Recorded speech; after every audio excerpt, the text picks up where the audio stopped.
Good morning, class. Seeger here. In this video, I'll be going over the stylistic elements of fiction, what they are, how to identify them, why they are significant in creating meaning, and how we might examine these elements to help us read and write more deeply and analytically. This, in turn, will give you another layer to understanding any story or text. It is best if you have already watched the Approaches to Literature and the Formal Elements of Fiction lectures. At this point in the program, please remove yourself from all distractions. Make sure you have a pen and a pad of paper to take notes during the presentation. If I go too quickly, please feel free to stop and rewind as often as you need to. Enjoy! The stylistic elements of fiction are no less important than the formal elements, but they do require a little more attention to detail and interpretation of those details. The formal elements of fiction have to do with the structure of a story. A story cannot exist without those elements. However, there are whole stories that do not use a single bit of foreshadowing or irony. Elements of style are often inevitable in that they lend towards the voice and tone of a story, and consequently the reader's experience of it. Stylistic elements are a little slipperier, a little more open to interpretation by individual readers than formal elements.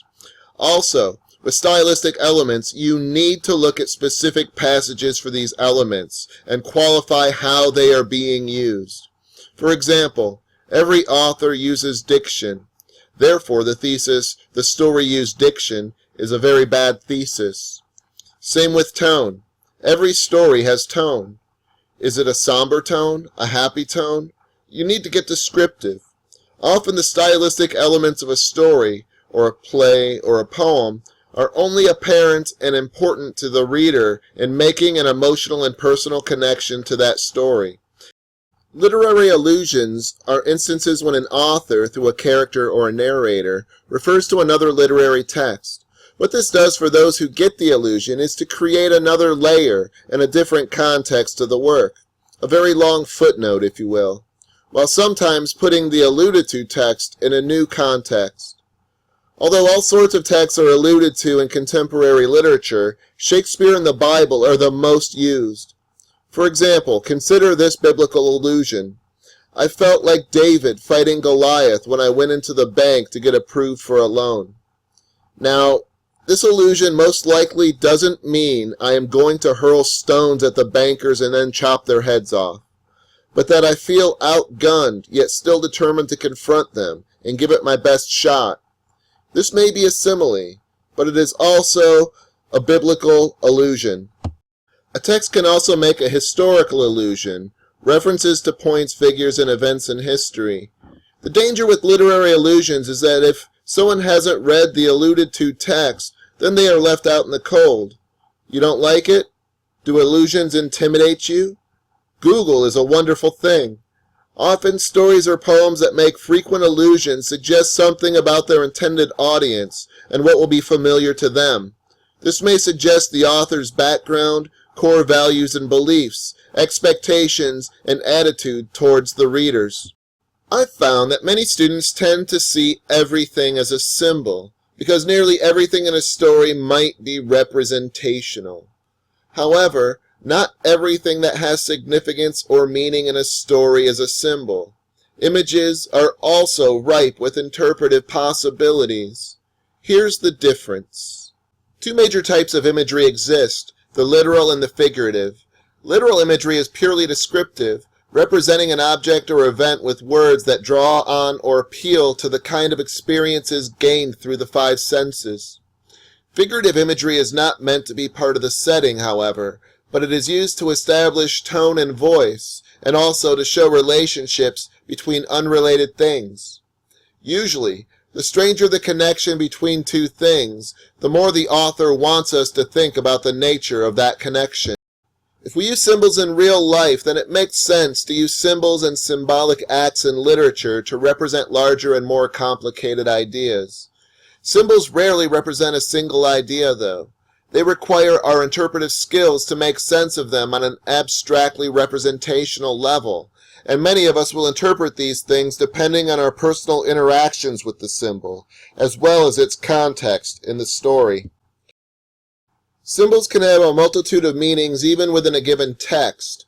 A symbol or symbolic act can mean different things to different characters and/or readers, and can shift in meaning dependent on change in plot or setting, or in other words, change in context. One thing to remember, symbols are physical manifestations and therefore must be images, but images are not always symbols. Symbols, although of interest in their own right as images, stand for or suggest something larger and more complex, often an idea or a range of interrelated ideas, ideologies, attitudes, and practices. Therefore, one object, person, place, or action can suggest various abstract ideas, and may ultimately suggest a range of possible interpretation. For example, the American flag is an image, but we can all make a list of what it represents. Everything from our history as a nation to such ideas as freedom, strength, patriotism, etc. However, consider our flag as a symbol in other countries, say the Middle East or England during the Revolutionary War. In these different contexts, the same flag is a different symbol containing a whole different set of values. The Statue of Liberty is another American symbol, but consider who it's from, what the tablet says, that it is the first sight immigrants see when coming to America. The fact that what greets those at the southern border is a giant ugly wall is a completely different symbol. Remember, symbols are physical representations of abstract ideas. A homeless person is not a symbol for homeless people. He might, however, become a symbol for American values, the underbelly of society, the sad cost of a capitalist society, and so on. However, when we change it a little, see, if we put a gun in the statue's hand, we are changing the symbol's meaning. The artist of this image, it seems, is taking this symbol of freedom, and by placing a handgun in her hand instead of a torch, we are looking at that gun symbolically. However, the image's symbolic value is still up to some interpretation. This could be a commentary on the cost of freedom being violence, or it could be suggesting that one of our important freedoms is the right to bear handguns. The context all depends on where we encounter this image. Consider how a red rose is normally a symbol for romantic love, and then how William Blake plays with this commonly agreed upon symbol. The sick rose. O rose, thou art sick, the invisible worm that flies in thy night, in the howling storm, has found out thy bed of crimson joy, and his dark secret love does thy life destroy. Symbols are dependent on images, but not all images are symbols. Often, critics of fiction start seeing many images as symbols. However, images don't have to be symbols in order to be significant or have meaning in a story. Actions, characters, and images can be representative of social issues or larger groups of people. For example, in the yellow wallpaper, John is representative of men at the time. He is not a symbol for them. Or he might be a symbol for social injustice in the story. A lot of it has to do with how you, as a reader, are interpreting these images as symbols, how you instill these objects with abstract ideas. However, a homeless person cannot be a symbol for homeless people, although he could be a symbol for the hopelessness of the American dream. Yes, this is largely semantics, but in this case, the slight difference is important. The danger lies in seeing everything as a symbol. Granted, there are texts where every image seems to represent something abstract, but for the most part, when analyzing a text, we want to call things symbols sparingly. If everything takes on symbolic meaning, then you dilute the power of symbols. A general rule is that if we call something out as a symbol, we should be able to back it up by being able to discuss the abstract ideas the image represents beyond itself, and what examining this symbol and its use in a text or context suggests about the ideas it represents. Irony occurs when there is a disconnect between what a person expects or means and what happens or what they say. Events, language, or situations can all be ironic, but irony only works when we as an audience understand something is ironic. If we don't recognize it, then the irony becomes literal and fails. Irony is done for effect. It is part of tone and style. Verbal irony, or sarcasm, is when a speaker's meaning is the opposite of the words they use. Isn't that special? Thanks a lot. Cute baby. Tone keys us in on verbal irony. Dramatic irony is the difference between what the characters and the readers know.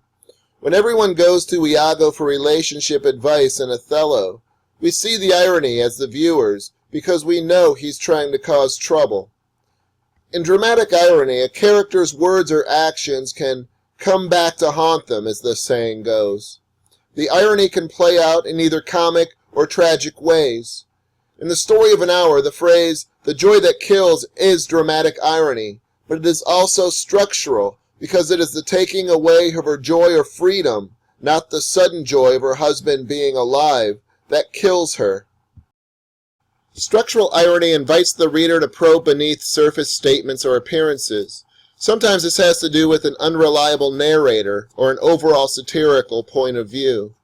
The way Huck Finn views his role isn't the way we view it as the reader. Or consider the ending of The Story of an Hour, which is also structural irony for Mrs. Mallard. She has found her freedom from her husband in death, not exactly what she wanted. Cosmic irony, or irony of fate, occurs when some mischance or accident of the universe divides expectation from outcome, when the universal ninjas kick your butt. Rain on your wedding day is only an example of cosmic irony if the bride, or groom, plan to have the ceremony in the desert to avoid rain, and that rain saves a nearby town as it ruins the wedding. What is it called when a musician writes a song about irony and gets the definition wrong? In this case, it is dramatic irony because we understand it is the wrong definition, while the 90s musician Alanis Morissette wrote it trying to sound intellectual. It had the opposite effect. Diction is a combination of an author's word choice and the syntax or ordering of their sentences. There are levels of diction. We have formal diction, which is very academic and smart-sounding, usually when people use big words.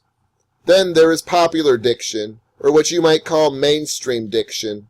This is typically what we read in magazines, newspapers, books, and most texts. Remember, sometimes this diction can be dated. Words fall in and out of popularity just like everything else. Remember, Shakespeare was writing for the mainstream. He was mostly using popular diction. Then we have specialized language, or jargon. Sometimes jargon is necessary, like the literary jargon in this class, but often it is used to confuse people or to misuse language. Finally, we have informal diction, which is also called slang, dialect, or colloquial language. This type of language is typically very dated. Just take a look at any movie from the 70s or even 80s. Listen to how cheesy their slang sounds. Groovy. When we deal with the meanings of individual words, we must first understand that most words have two aspects to them: the denotation, or dictionary definition of the word, and a more complicated connotation, or socially charged definition. We consider denotation and connotation when we want to really put a literary passage under the microscope. The denotation is easy. It is the dictionary definition. If you don't know the denotation of a word, look it up in the dictionary. The connotation of a word is more subtle, complex, and often more interesting. Consider the word mother. The denotation of this word might be a woman who gives birth to and or cares for a child. However, when we consider the word mother, a lot of connotations are brought forth as well. We tend to think of mothers as caring. Mothers bring us cookies and milk when we are feeling sad, and they tuck us in at night. Are there horrible mothers? Of course. Watch the Lifetime channel or the news and we hear all kinds of bad mothers. But depending on our experience, what Disney movies we watch, mothers tend to be wonderful people. Now consider the word mother-in-law. In-laws tend to be horrible people in Disney movies. Can they be wonderful people? Of course. I love my in-laws. But when I say to anyone, the in-laws are coming over, they tend to give me their regrets. I like it when they visit. They bring snacks. Consider all these words that mean basically the same thing. The act of giving money to someone who asks. But each word has significant associations attached to it. There is no dignity in a handout on either end of the exchange. The person receiving the money is a bum, and the one giving the money is a chump.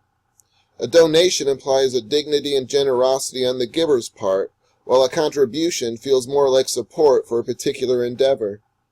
We may interchange these words for the same thing, but the choice of word has subtle social implications and might suggest a lot about the user of this language.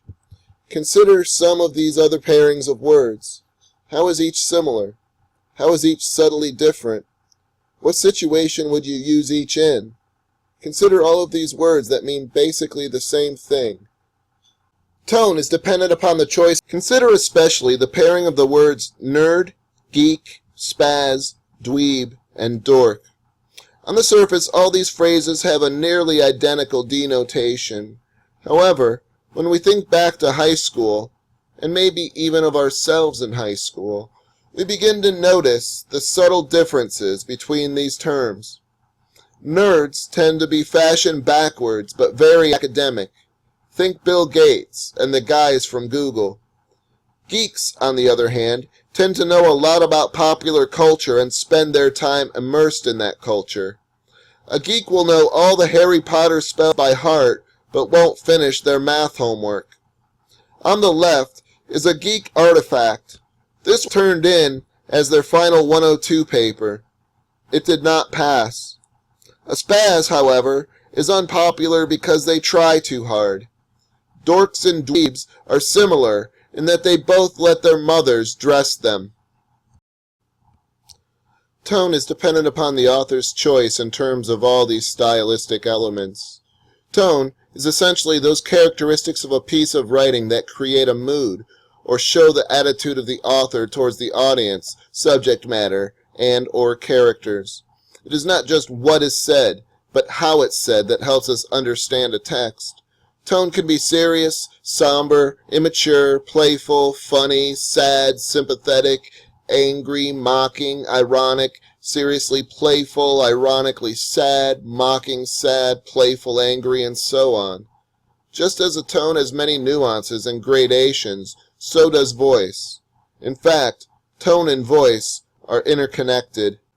Voice refers to the manner of expression of a speaker in a work, the style of an author, and the unique and pervasive human presence that the reader or audience senses as the driving force behind a literary work and the source of its values. Voice is how an author shows us the place they come from, both literally and metaphorically.